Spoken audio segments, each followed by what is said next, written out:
Hello, Hello, everyone, and everyone. welcome to EGFH Season 1, Week 3 in League of Legends. Today, we're starting off with a match between the Lyman Memorial Bulldogs and the Valley Regional Warriors, followed up with a match between the New London Whalers and Killingly Redmen. We also, of course, want to thank our sponsors, the Yukon Gaming Club, the Yukon School of Engineering, and HyperX for making this season possible. My name is Superman, and I'm joined here today by none other than Thy Dude. How's it going, Superman? Oh, it's going well. Thanks for asking. I'm excited to get this match underway. Man, I haven't yet seen the Bulldogs or the Warriors play personally, but I know that this should be a scrappy match for sure. Lots of fights. Probably going to be the case. Yeah, I tend to see a pretty aggressive team comp from the Bulldogs in terms of their previous champion selection here. I know that their jungler, Bugle, tends to play a lot of Rengar, Kayn, Vi, so definitely spicy matchup. And we can already see that those aggressive junglers are slowly being banned out. Yeah, and that looks to be a targeted ban too. I know we talked before the cast about the possibility of seeing the Tahm Kench support not going to come through. There seems to be a huge jungle focus too with the Kha'Zix. You can see Vi taken away. Not the highest tier junglers for competitive play right now, but they can be those really strong snowbally picks that you'd see out of the jungle. So good to see those banned away. See what's going to be the last ban here. That will be the Warwick, another jungle ban. Yeah, and Darius also target ban. We're seeing a lot of just target bans here, I'm assuming. Vladimir picked up, that is Paco El Taco's kind of pocket there. Curious to see what comes up against it since it was first picked.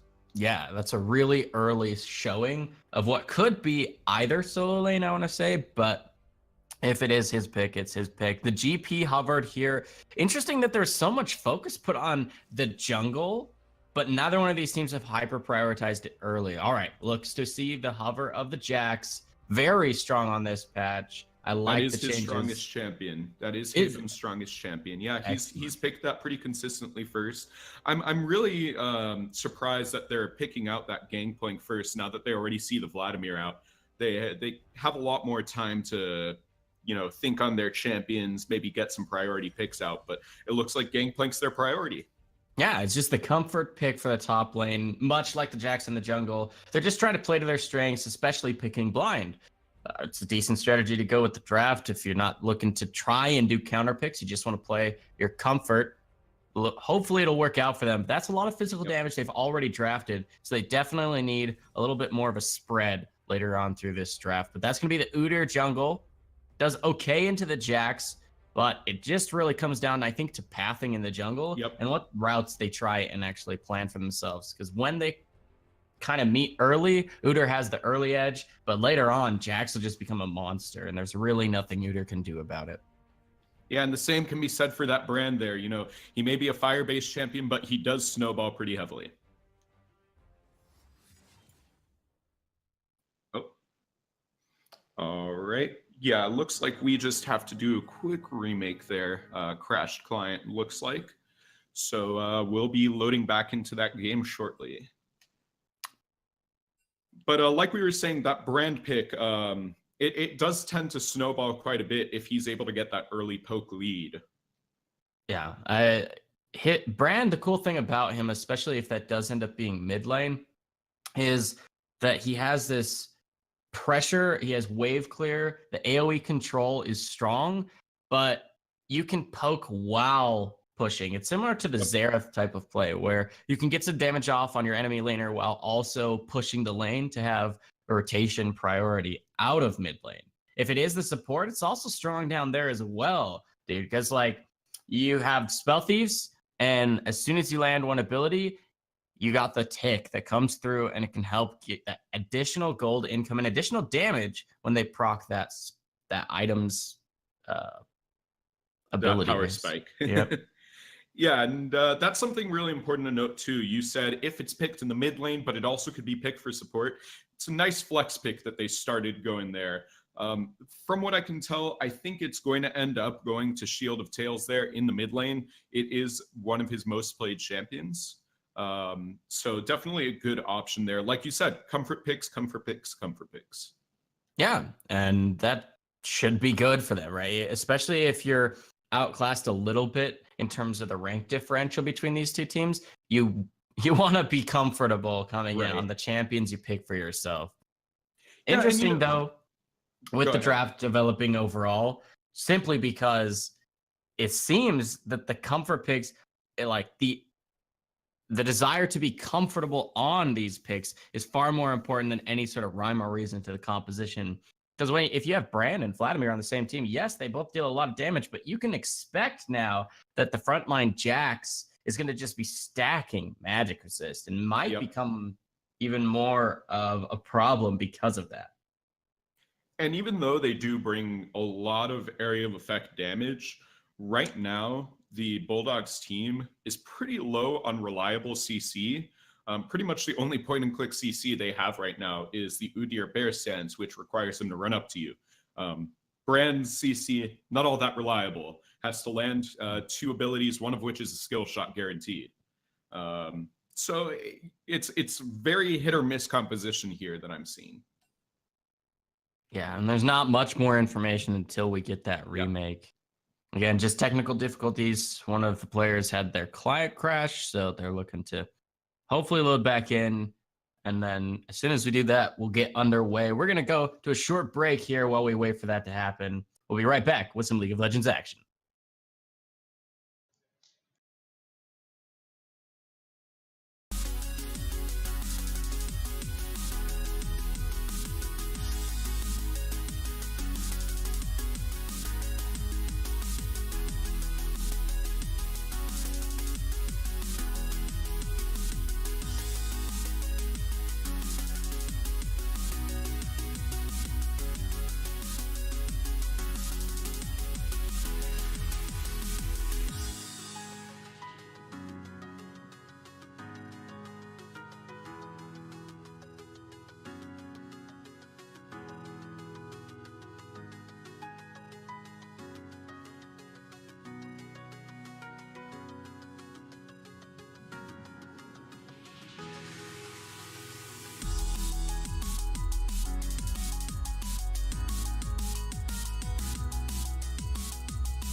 All right, welcome back. Technical difficulties out of the way. We've got everybody back into the game. We're here back to draft phase. Same band, same picks going to come through to the point we were at before, and that was almost the end of the first pick phase. Yeah. So curious to see what we're gonna see from GG. It's 21 Savage for that mid lane pick, if he's going to pick that mid lane immediately. He does know that he's squaring up against a brand, potentially. Yeah, we were talking about how, again, this is Bulldogs versus Warriors. Bulldogs look to be building a lot of ability power in their composition, just from comfort picks, really. They had gone with Vladimir. That's the lock-in once again, and it looked to be the brand for mid lane as their third pick. And that's a lot of magic damage that comes through. If Udyr does go Tiger stance, which is the common stance nowadays, they should have a little bit of physical damage there, but it's pretty unreliable. Udyr's going to have to get pretty far ahead for that physical damage to matter, really. Yeah, even more so. There's just not as much damage comes through from jungle, generally speaking, as would come through from solo lanes. So top lane Vladimir, mid lane Brand, the most likely places that you'd see these champions, though they could be flexed around a little. And those guys build straight damage. And so straight magic resist, question mark? That's going to be the likelihood coming out here from red side. But they do lock in the Akali. That could be a good answer. It does well into Vladimir and could scale to late and become really scary to deal with. Jack's already going to be really tanky for his team. Gangplank can split push well, and now you have somebody who can make team fights really, really scary. Yep. The only thing that I will say is that the Warriors don't really have a reliable tank on their side. Jax can build tankier later on in the game, but early on, he's generally going to want to try and get that Triforce or Warrior probably. Same thing for Udyr. He doesn't get as tanky. He maybe actually gets a little bit tankier than Jax. And Vlad is all fake tankiness. Yep. It's all going to be just that health pool and the pooling. Yep. Trying to get out of dodge. Last few bans have come through here. The 80 carry / support focus, because those are the only picks that are left. Jinx going to be the first lock in. Now you get 2 picks here from blue side. There's a lot of scaling here on red. Yeah, looks like the Warriors are trying to get to late game. Yeah, and that, might be a good strategy for them, especially against a team comp that is as aggressive as what we're seeing here on the Bulldog side. Taric is actually a really nice pickup here. I like that a lot. Yeah, I think that bottom lane, even though Taric, Twitch can sustain their way through the poke that Jinx can bring out, and they'll be susceptible to Braum's pressure, they will match that scaling. No one scales better from the support role than a Taric. 5-man invulnerability will do wonders to a late game, no matter how good your champions are when it comes to that kind of scaling. So now you can see the full compositions on your screen. Very interesting to see that they actually ended up picking their champions exactly in order. Didn't have to trade around at all. Convenient. It's very convenient. Making sure that those chat pools are respected. But as we prepare to load into the game, once again, we have the Bulldogs here on the blue side with Paco El Taco on the Vladimir, Bugle on the Udyr, Shield of Tails on the Brand, Evan E-Girl on Twitch, and LMB Striker on Taric. Looks to be a good match. I mean, things could snowball extremely quickly for either of these squads. Akali could get going early. A Jax could pop off. If Jinx gets a few quick kills, they just group up and siege, and she could just completely pop off. But then, of course, here for the Bulldogs, Vladimir can just win team fights for free if he gets ahead in any sort of way. Same thing true for Brand. Udyr, if he gets ahead, he's a nightmare to try and deal with and running around the entire map. I really like this composition from the Bulldogs. They've got a lot of insurance built in here. Even if they don't get quite ahead, Brand still does a lot of damage because he's percent health based. Taric is there for insurance with the ultimate ability. Make sure that Vlad and Brand get everything in their kits off. And Udyr, like you said, split pushing while the rest of his team causes chaos, which this comp can certainly do. Yeah, that's for certain. Now, just a couple minutes left on that spectator delay before we hop right into this match. I got to say, in terms of this bottom lane 2v2, I think the pressure is absolutely there for the Jinx Braum lane. Though Yeah. Tark Twitch has a lot of damage, and if they do catch you with the Dazzle, you're in trouble. I think just the range advantage from the rockets that Jinx will have to help push that lane and keep it at the turret gives Braum the breathing room to look for Winter's Bite, to look to maybe set some plays up for Jax to enter that lane. Whereas for a gank to come through for the Bulldogs, Udyr just has to kind of run through the lane. Or since I'm predicting that Jinx and Braum will be pushing to turret, they'll be rather far up. So there might be a decent gank path for the Udyr if he can find it early on. Yeah, and Udyr definitely has some good options for ganks here. All three of the lanes are relatively immobile. Akali breaks that immobility a little bit once she gets to level 6, but ultimately it's going to be reliant on the enemy minions, not her own minions. So Udyr has a pretty good time ganking any of these lanes. Yeah, I absolutely agree with what you're saying there. The other thing about mid lane Brand into Akali is, yes, Akali would be scary post level 6, but before then, the best she can do to avoid taking that Brand damage is maybe use that Twilight Shroud to teleport away from some skill shots, but then you're still stuck in this AoE Shroud where Brand can just throw his W in there, the Pillar of Flame, and he's likely to hit you no matter what. You either have to step out and then you're in vision, and you can land other skill shots or other spells, or you stick around in there and you're still in trouble.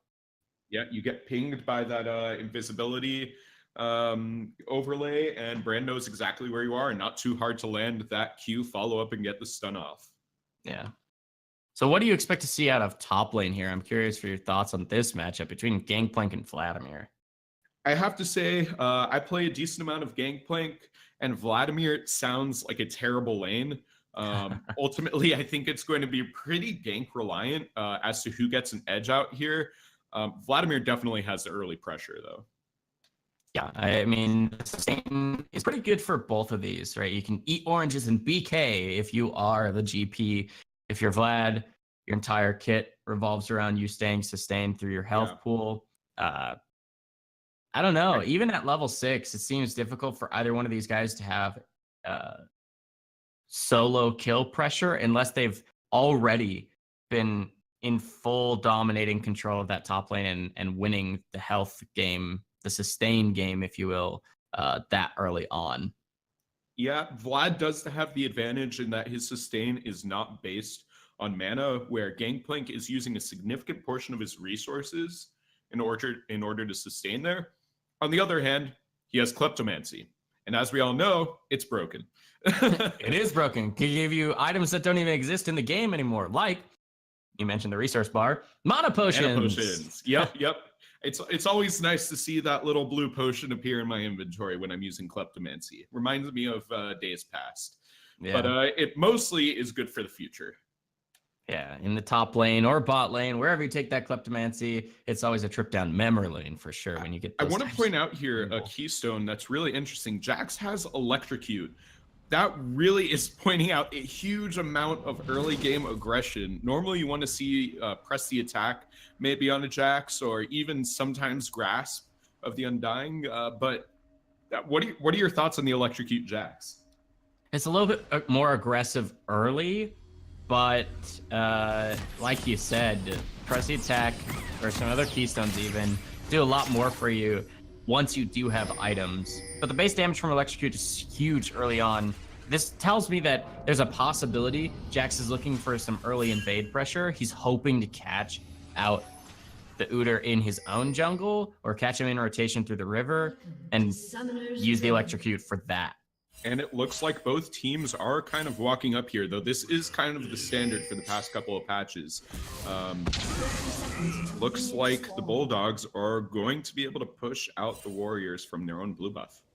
Yeah, the Bulldogs do get spotted out at least, so they're not going to get a pick off this, but there should be, if they want to, steal on this blue buff away. That means Jax has to seed this bottom side of his jungle and look to maybe trade sides of the map. And if he wants a blue buff, he's going to have to go for that blind invade after his buff, or right now, but it looks like he's setting up for that red.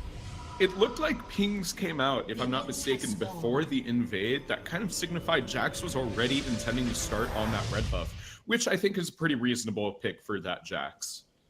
Blue buff's nice, red buff for an auto attack based champion. Speaking of auto attacks, you're hoping here that the Twitch doesn't steal away the buff.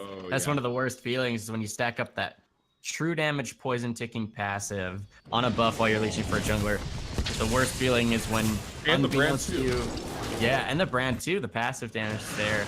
You just don't want to see it get stolen away. So maybe smiting, there it is, comes through. That's going to be the blue steal. Nice and Taco actually did some really nice kind of guardianship for his jungler there. Guarded that blue. Oh, it looks like Bugle coming in for the early gank. And the stun from Tark is not going to land with anyone. It looks like Bugle's going to come in. He's going to be able to get the stun off on Brand. The exhaust comes out on the Jinx. But they're looking like they're going to be able to come out of this relatively unscathed. Tarek takes some damage as he gets stunned up by Brahm's passive. But ultimately, that's all that comes out of that game. Yeah, it looked to be a little miscommunication there. Bugle got the stun onto Braum, and that was also where the dazzle came through onto. Jinx didn't get hit by any of that crowd control. It was just the exhaust to slow, and there couldn't really be any follow-up to that when she's still kind of far out of range. So they don't actually get anything for it, but, you know, why not try? You got to win this early game if you're this team. Yeah, and it looks like we're already seeing the Corrupting Potion coming out here for Gangplank, as he is very low on mana. And look at this trade in mid. I mean, that pressure from Brand seems to have only done so much for him when he gets pushed this far forward. Ooh, level 3. Ollie drops the Ignite, and Brand's passive is going to be able to get her, and he's going to be able to get first blood and survive that Ignite. Wow, what an aggressive play. That was so close. It was the level 3 for the Brand that made the difference there because he was able to get his passive to proc, right? Yeah, that's really the only reason he came out of that unscathed. He really was patient with landing all of his abilities. He waited until the Akali was right on top of him before he dropped that Pillar of Flame. Really well played there from Shield Tails. Yep, it's all about the skill shot lands. He did get the stun too. That's one of the hardest parts of Brand's kit. So great work on him. Really close though, but he did expend his flash. That's not true of Akali. So Akali will have that spell for the next 5 minutes, where Brand will have to play a little bit more safe if he doesn't want to get caught by a jungle gank. Yeah. Yep, and like we were saying, fairly immobile in all lanes here. Nobody has any dashes except for Jax in this game, and Akali post level 6. Really harkening back to the old days of League. Pre-mobility creep. Mobility creep Brand, OP. Yeah, Brand trying to get some stun damage off on Akali there on their turret. She's going to be able to shroud out of the way, though. Yep. All right, so the dragon on the bottom edge has already been started a while ago by this meteor. He's set up early. Looks to be soloing it out. He does, and that's actually pretty huge. Yeah. We mentioned about the difference in resource usage for the different lanes. Now, Ocean won't really do too much to help with Vladimir, though it does refund some of that health over time. You expect he's always going to be in combat because Kleptomancy Gangplank is going to be throwing out those parlays. But I think for the Brand here, who already has that early lead, both in CS and First Blood over the Akali, having the extra resource regeneration for that mana from Ocean Drake is actually pretty huge for them. Oh yeah, for sure, and he's going to just look to get more and more pressure off in that lane because of that extra mana before that extra poke, especially with the Comet going. It's going to be really nice for him, especially if he can land his full combos. Yeah, you can see his resource bar is always really low, just like this 15%, 20% range. He would love to have a little bit more mana regeneration items, or at least a mana pool that then could combo with the Ocean regeneration when he's out of combat. Akali's still doing her best to keep the pressure in that lane, but down in CS overall by a significant margin so far, and that First Blood has gotta hurt. Oh yeah, and so what as an Akali do you have to do to kind of get back into this game? Just wait until 6? Yeah, I mean, that's what you end up having to do as an assassin of this type, where you do your best, let the Brand push you into turret. You can't win those trades post pre-level 6. It was close early on. It was just a little bit aggressive from the some aggression in the top lane.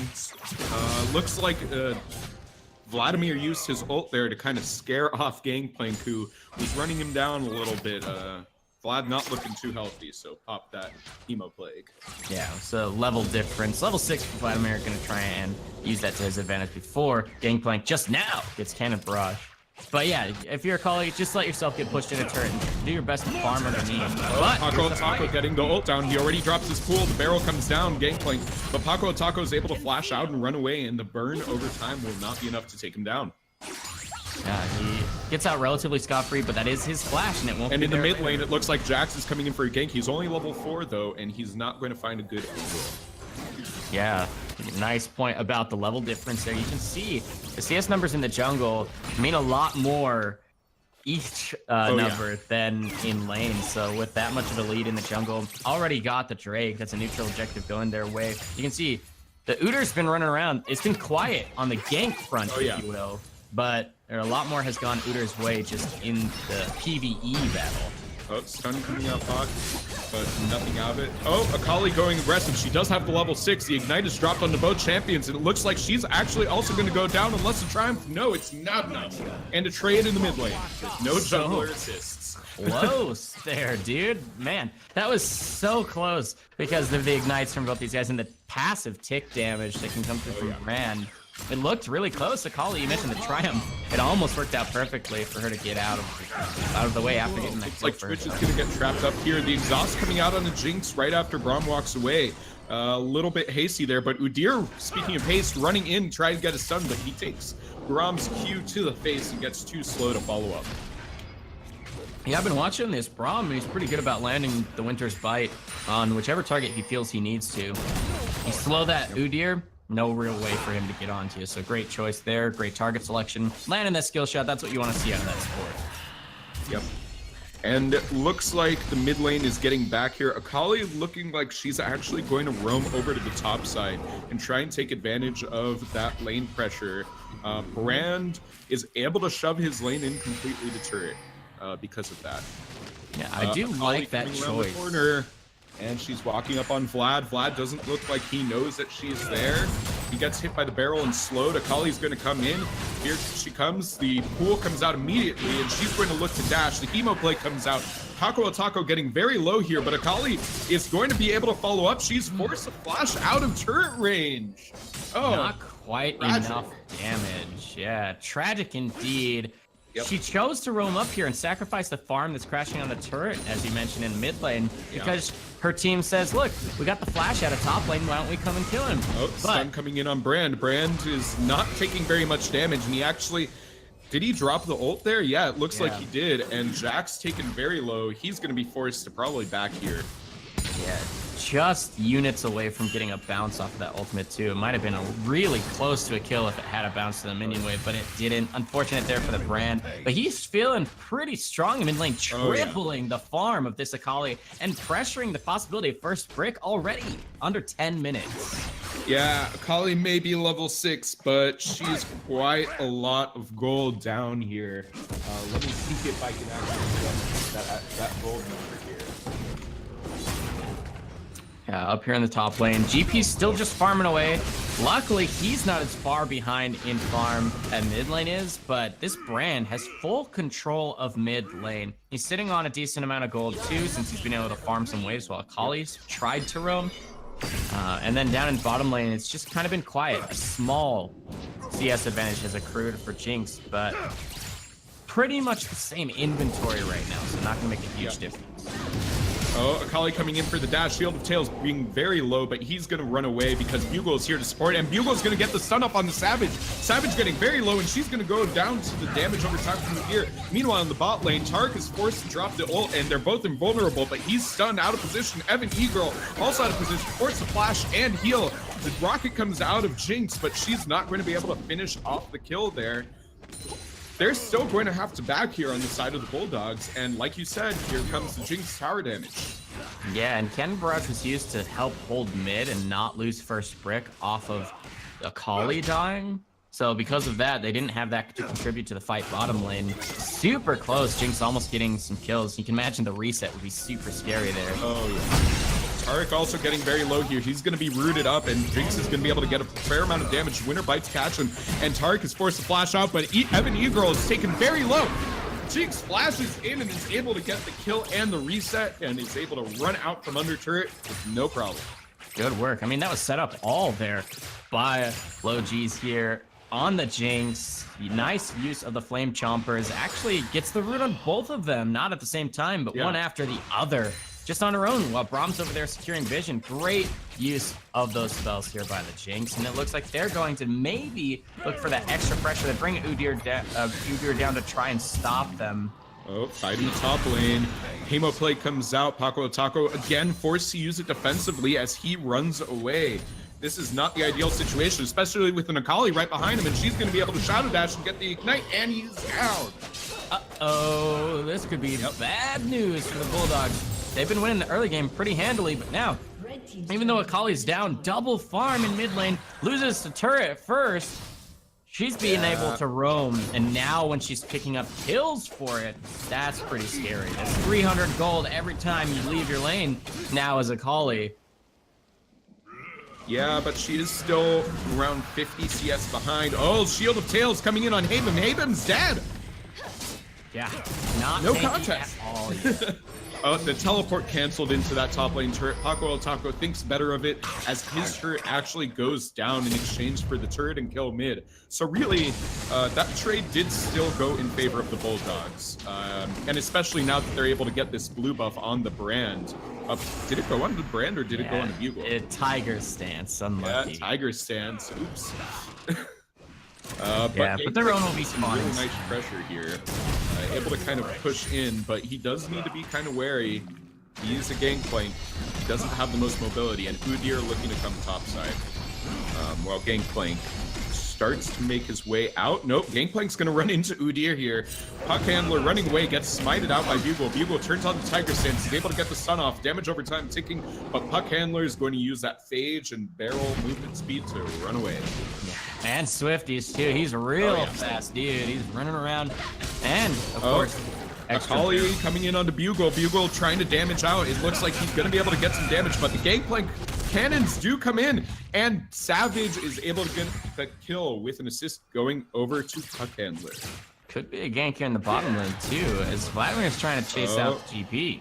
Yeah, but this GP's got an Akali in a barrel behind him, so Paco El Taco is going to have to run. He doesn't have a turret to retreat to. Akali forced to flash, but what's she going to do now? Oh, she can Shadow Dash over the wall. Yeah, gonna get out relatively scot-free, but that is the flash blown, so nice collapse there out of the Bulldogs. Nothing really happened for the Jacks that tried to show up bottom lane. Yeah, Evan E-Girl is going to get trapped up again. Both of them trapped, the stun hitting no one, and they're going to be forced to run away. The flash coming out from Braum, he's going to drop the ultimate, and here comes Tarek's ultimate, giving the immunity just barely enough to E-Girl. Actually, I don't think that he would have taken any damage under that ultimate there from Tarek. Yeah, they almost got him before the fully channeled ultimate from Tarek came through. So really close to getting Twitch, but he gets away, and now it's a 3v2 situation. All he really wants to do here is drop the ultimate, which he's waiting for Braum to... Oh, but he drops it onto Jinx, no bounces, so Jinx is going to be able to run out. She's going to take a lot of damage. Brand is going to end up... Braum is going to end up going down here. Jinx able to get out with just a sliver of time. It was really cool that the Brand held his spell there to make sure that he landed, doesn't get blocked. Oh, gank in the top lane. It looks like Paco Taco going to get stunned up here as soon as he gets on the pool. But he is going to be able to pick up Haven, but he's running away now. Barrel's being set up, not enough range to hit him. The damage over time is ticking. He's just looking to get another Q off, but Puck Handler gets his Q off first.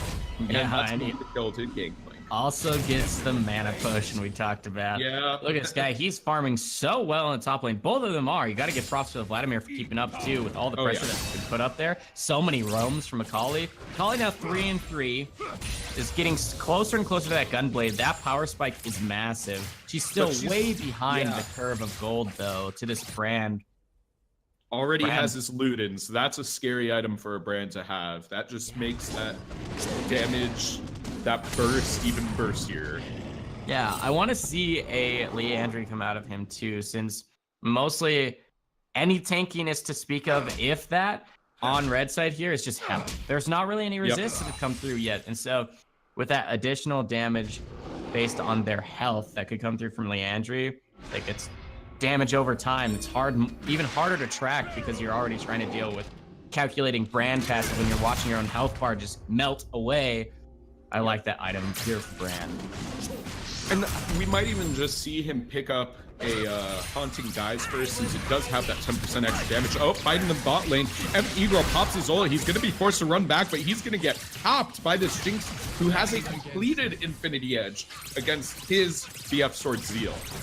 Yeah, no way you can take Really that risky. fight. Almost getting doubled in farm. That's going to be the turret. Jinx is going to pop off here from the bottom lane. You can see those crits coming through the minions. Man, the Flame Chomper placement by this Jinx is just impeccable each time. Brand coming in. He is spotted out, so Shipu and Logi are kind of getting ready to combat that gank, and they're going to think better of it as Akali is doing some damage on the mid lane. He is stunned.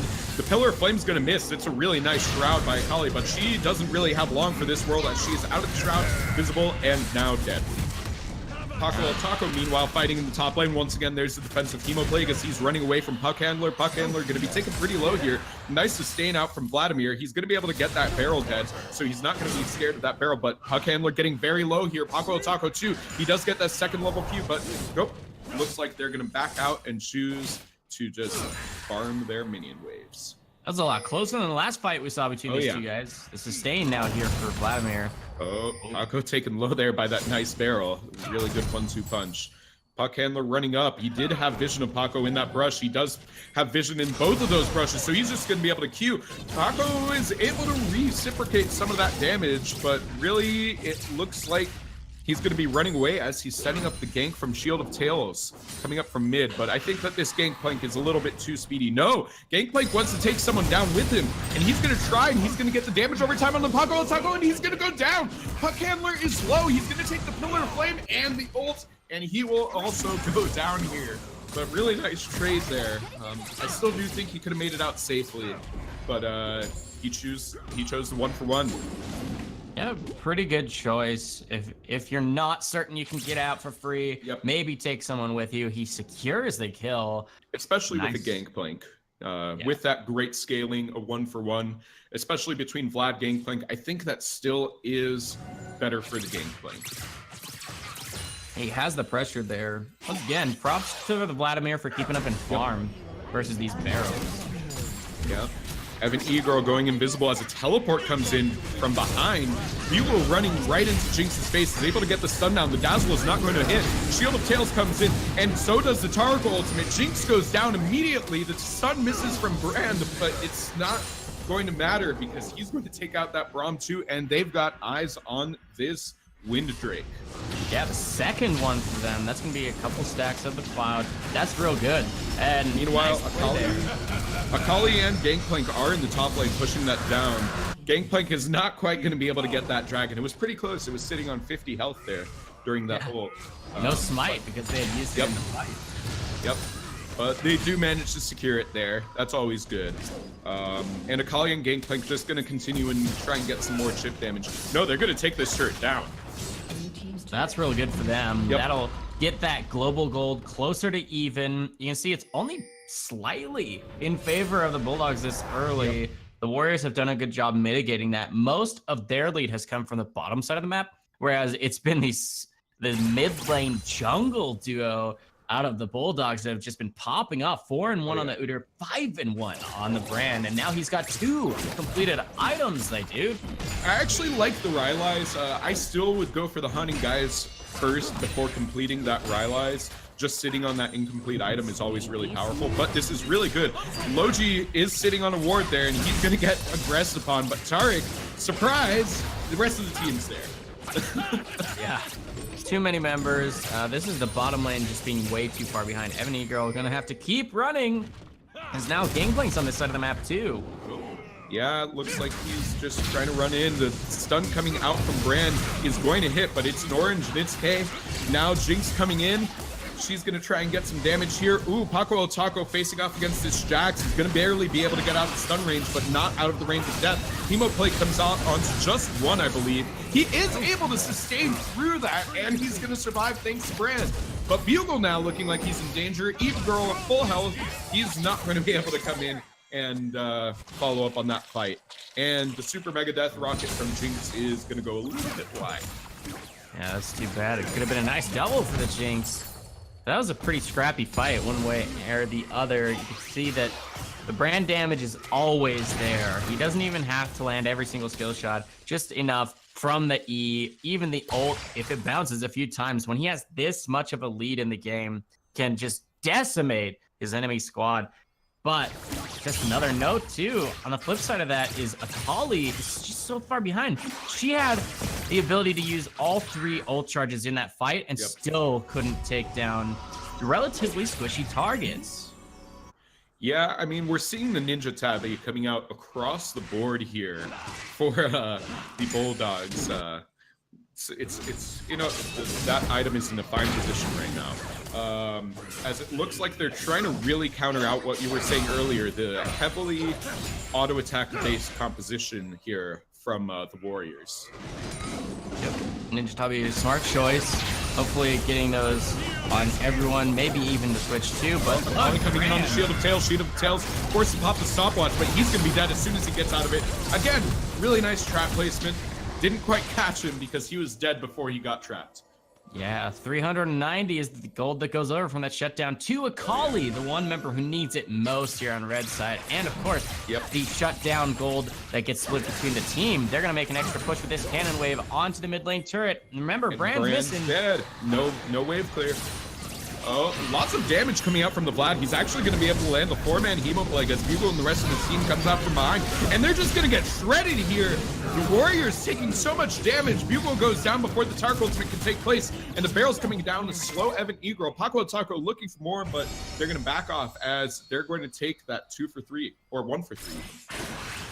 That's pretty close. Looks to be Paco Taco running up here. He's going to get slowed down by the barrels. Oh yeah, he's almost a quarter health. He's dropping low, but Tarek seems to be the new target. Jinx gets the reset and flashes in aggressively under the turret, trying to finish up the Vlad, but not quite going to be able to do so, as she's going to die for her mistake. Yeah, I can respect that kind of aggression, but you gotta remember if Vlad can just pull it away. And that was a pretty good chase though with the red buff and the slow combos from the barrels that allowed her to stay right on top of them all the way to the turret that she does flash underneath. She's gonna fall. That's nice shutdown gold in the reverse, and it's a reverse push. A little bit more of the same, but just mirrored this time. Yeah, and actually something we didn't really talk about this composition here from the Warriors. But beyond the Gangplank barrels, they don't really have that much wave clear, and the Gangplank barrels aren't the best siege wave clear. They're pretty easy to kind of get canceled out there, especially by long-range auto attacks that can come in from the Brand, from Twitch. Yeah, 3 ranged members, including the Vladimir. That's going to mean that they could cancel those out if they are on top of their game. Yep, but they got to be on top of their game. You mentioned, yeah, they do. I mean, like, you mentioned the wave clear. I like that the Jinx did decide to go for the Runaan's Hurricane to maybe help with that. The nerfs to Static Shiv in the most recent patch. Flash from Haven, but he's going to flash right into Tarek. He's going to get stunned up by Bugle. He's going to be able to jump over those traps that are from his team. Brand ult comes out. It's going to actually do quite a lot of damage to Jinx. She's going to drop really low. She's out of the fight, but so is Brand because he's dead. Ooh, Akali able to dodge out of that stun really nicely, but she is very much visible. Puck handler running in, trying to do some GP things, trying to get a few chops off on the Striker. Striker's down. Bugle's stunned. He's slowed. He's also looking like he's going to be going down here. And yes, he is low GZ. He's going to be able to take that kill. Meanwhile, Paco Taco pushing in this top lane. Well, trying to get a little bit of an answer there. There's the wave clear barrels. And aggression even from GP. Oh, yeah. And he's going to be able to follow this pretty nicely with that Triforce. Haven looking like he's going to go on Paco. Paco drops the Hemoplague, but he's stunned up. No pool, and he's dead.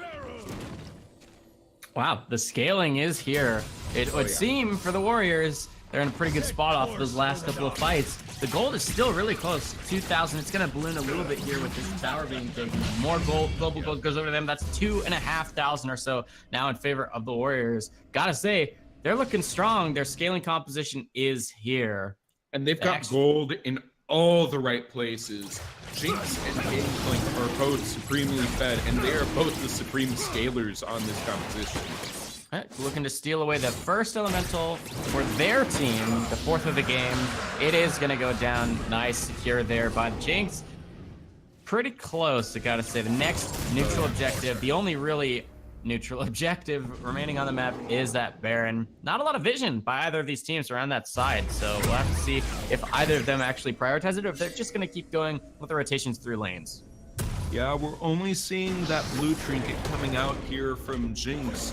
Nobody else looks like they've got a blue trinket, so like you said, that Baron vision is going to be pretty hard to come by if they have to run in while it's happening. Yeah, just a single control ward has been in the pit for a while now for the Warriors. But they actually might catch a jungler in rotation here. But you don't want to step anywhere near this Brand. 7-3. He's working on a third item. Yeah, right now it's really very much dependent on that Brand-Vlad combo. Even though Vlad isn't as strong as he'd probably like to be, he's still strong enough that in combination with Brand, they can cause a lot of area of effect damage. Yeah, absolutely.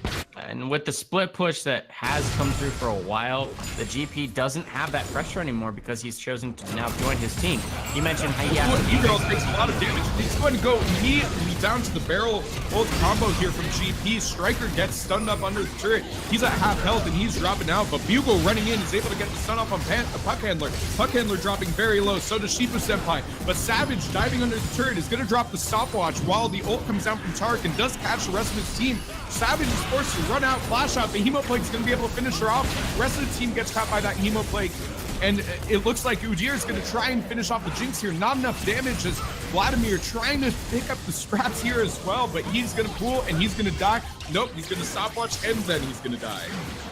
The quadra kill comes through from the Jinx. Oh, man. Great play there from the Warriors. There were a lot of great usages of spells there. Yeah. Highlighting, I want to talk about the brand ultimate was actually nullified by the Unbreakable, that Braum shield. He stopped it from bouncing and just negated damage essentially just to Braum himself, so no bounce came through. The nice chase, and then the perfect choice. Nice decision making there from the Warriors to wait out Cosmic Radiance, because you mentioned it, the Tark did a great job getting that spell onto his entire remaining team, but they just wait that out, wait for the invulnerability to wear off, and then return to that fight, and they do end up getting the full team white.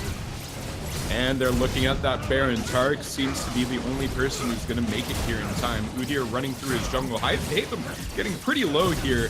Doesn't look like Braum's able to quite tank that up, but they're going to be able to get the Baron here. Udyr kind of messing around on the backside, trying to see if he can stop some backs, delay the backs, but those 4-second backs, looks like Gangplank is going to go down for the rest of his team. He's going to drop the ultimate, and so Braum is forced to flash over the wall and doesn't get in range for Jax to queue over to him. Well, that's some good news there for blue team. I mean, they've got a Baron off of 2 members now and a little bit more gold back over to them. That's good news for them. Oh yeah. Looks like Akali's going to actually be getting that blue buff. While the Bulldogs are able to take that inner turret, there was no response here. I don't think that there was very much of a response capable here from the Warriors to stop that from going down.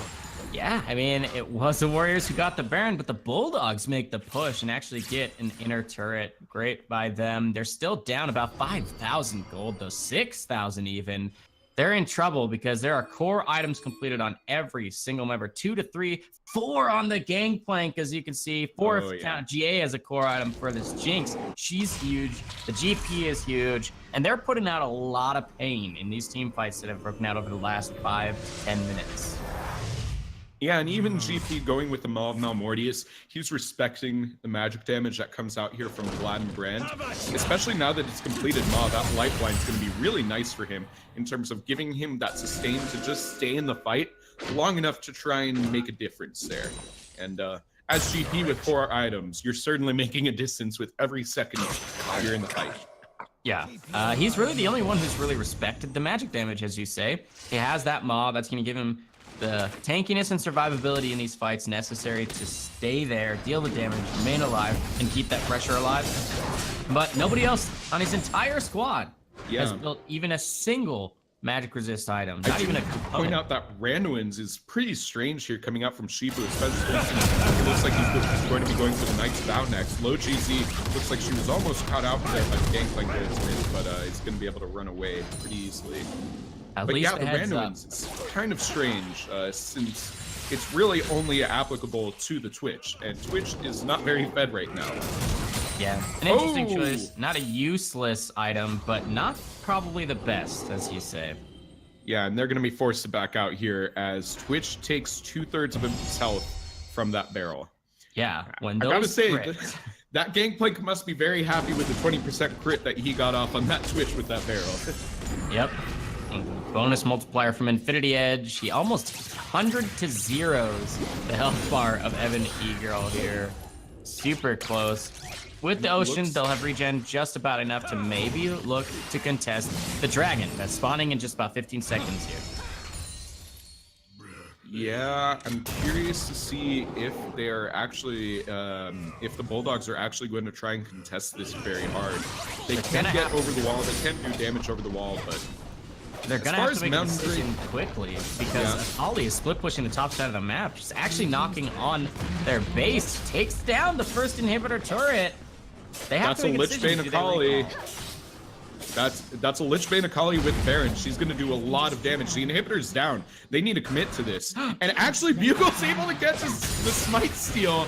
So I guess it was kind of worth it. They did lose an inhibitor for it. Savage very low here, taken very low by Vlad. Vlad's gonna be able to sustain but gets ignited. The Hemo play comes out, but it's not going to be enough to kill Akali here, as she's going to be able to get the inhibitor and a kill and the inhibitor turret, while her team pushes down mid. Gonna pay for it with her life. Oh, she flashes. That was an interesting flash. She's gonna try and get Shield of Sails here, but she does get stunned up before she gets enough damage off. But that was scary. That was really close. Yeah. The Brand ultimate coming out is able to get Jax very low here. Jax going down, Rom going down. Push was a little too far. The Tark ultimate not going to prevent too much damage, but the W coming out, and Gangplank comes out on the backside and just slaps down the Twitch.